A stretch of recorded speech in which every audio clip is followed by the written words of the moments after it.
आज़ाद अमर 108 YouTube channel के माध्यम से मैं अपने परम प्रिय विद्यार्थी मित्र छोटू प्रिंस मनीष उमेश एवं अन्य समस्त प्रिय विद्यार्थी मित्रों की ओर से विद्यार्थी कीर्तन मंडल सुनाथा झींझक कानपुर देहात में आप सभी का हार्दिक स्वागत अभिनंदन वंदन करता हुआ मैं कवि विद्यार्थी अमर आज़ाद। तो लीजिए, मनुष्य के अंदर कुछ ना कुछ जो कलाएं होती हैं, कुछ छोटी कला है, कुछ बड़ी कला है। जो महान कलाएं होती हैं वो कुदरती होती हैं, जो कुदरत पहले से उसमें विद्यमान कर देती है। आचार्य चाणक्य के अनुसार कि दातव्यम प्रिवक्तव्यम धीर मुच्यता अभ्यासे न लभन्ते बल की सहजा गुणा, माने बल की ये प्राकृतिक गुण है, कुदरती गुण है। दान देने की हिम्मत सबके पास नहीं है, प्राण निकलते दान देने में। दान देना, दातव्यम और प्रिय बोलना, मधुर बोलना, ये भी एक कुदरती गुण है। और धीर, धैर्यता, धैर्य को धारण करना, उचित ज्ञान, ये कुदरती गुण है।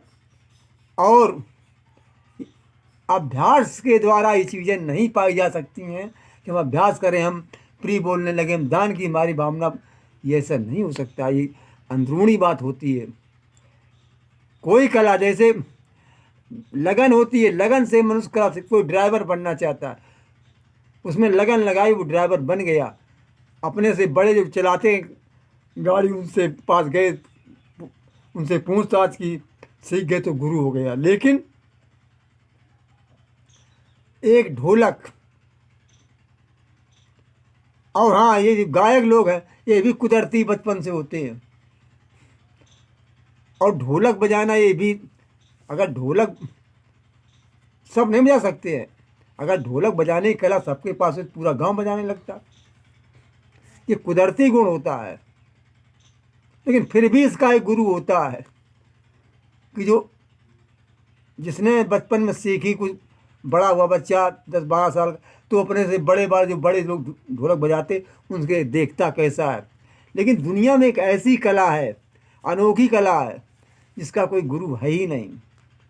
वो कला है साहित्य, लिखना, कविता लिखना, उपन्यास लिखना, कहानी लिखना, दोहा लिखना, चौपाई लिखना। मतलब कोई चीज़, कवि और लेखक का कोई गुरु नहीं होता है।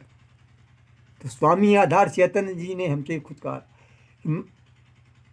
कि स्वामी आधार चैतन्य जी को हम गुरु केवल इसलिए मानते कि मैंने उनसे बोलना सीखा है, क्योंकि मेरे अंदर लगन थी कि मैं बोलूँगा कुछ, तो मैंने उनके शब्दों को पकड़ा, कहाँ कैसे बोलते, क्या करते हैं, इसलिए हम उन्हें अपना गुरु मानते हैं। लेकिन लेख में, अरे मैं तो सन 1975 से कुछ लिखने लगा था थोड़ा थोड़ा।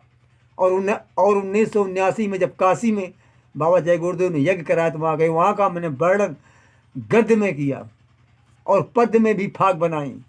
धीरे धीरे धारा बह निकली, चल पड़ा, तो थोड़ा बहुत टूटा फूटा लिखने भी लगा, कविताएं बनाने लगे, दोहा चौपाई लिखने लगा। लेकिन इसका कोई गुरु नहीं होता। अगर गुरु होता तो भैया 2-4 से गाँव में जरूर एक आध लेखक कवि हो जाता। जिले में अगर कहीं आप देखे जा करके तो मुश्किल में आपको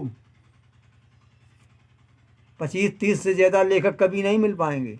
और ज़्यादा से ज़्यादा मान लो 100 मान लीजिए। और ढोलक वादक तो जिले में हज़ारों मिल जाएंगे आपको, क्योंकि वो कुदरती होती है, लेकिन उनका गुरु भी होता है।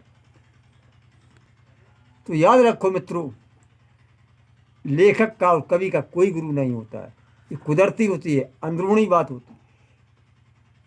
जो अपने अध्ययन लगन के द्वारा, भगवान कृष्ण ने कहा है स्वाध्याय, अपने आंतरिक अध्याय से, आत्मज्ञान की से उसको देखना पड़ता, क्या लिखना और कौन सा शब्द हमें कहाँ पर प्रयोग करना, ये सब बातें ध्यान में रखनी पड़ती हैं। ये कवि एक चित्र होकर के कहते हैं कि भीख सीख और हर भजन, कविता और व्यापार, इस शांत चित्र में होते हैं तो भैया करो विचार। ये सब शांत चित्र, एकाग्र चित्र, साधना में जो द्रोणाचार्य ने बताया था, एक चित्त मन को साधना पड़ता है, एकाग्र करना पड़ता है। एकाग्रता ही सबसे बड़ी एक बहुत बड़ी बात होती कला के अंदर। नमस्कार।